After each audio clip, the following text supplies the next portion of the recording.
Hey guys, just a little update video of what I'm working on this weekend with the Mustang.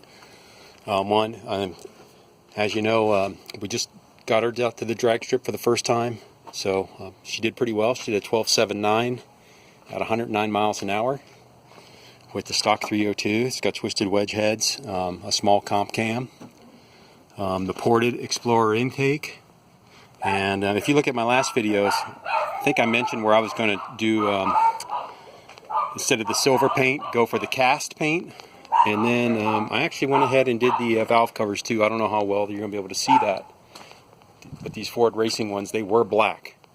So I went ahead and hit them with the cast, and then just took my orbital sander back over the top, and so they look pretty cool.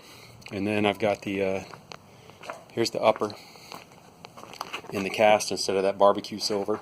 So just letting that dry for a minute. And then,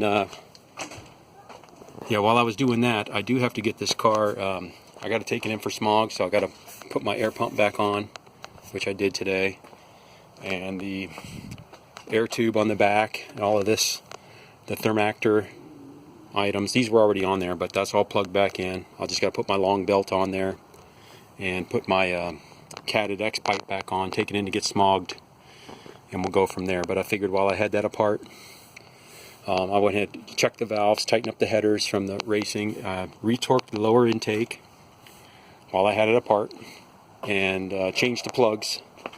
Went ahead and put a fresh set of plugs in there, and we'll try to get it back out there next Wednesday.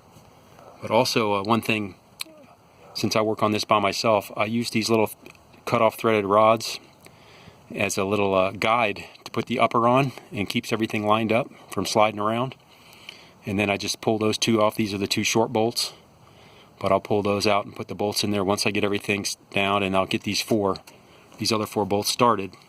Then I'll just take those out by hand and put the bolts in there, but that's pretty handy. I really do like using the stud-mounted ARP bolts for the intake. Another one, when you're putting the intake on by yourself, you can just drop it right down. You don't have to worry about the gasket sliding around. And I actually even like the valve cover gasket, the studs versus the bolts. Kind of keeps everything lined up. So certainly helpful when you're doing all this by yourself. But anyway, just want to let you know where I was at.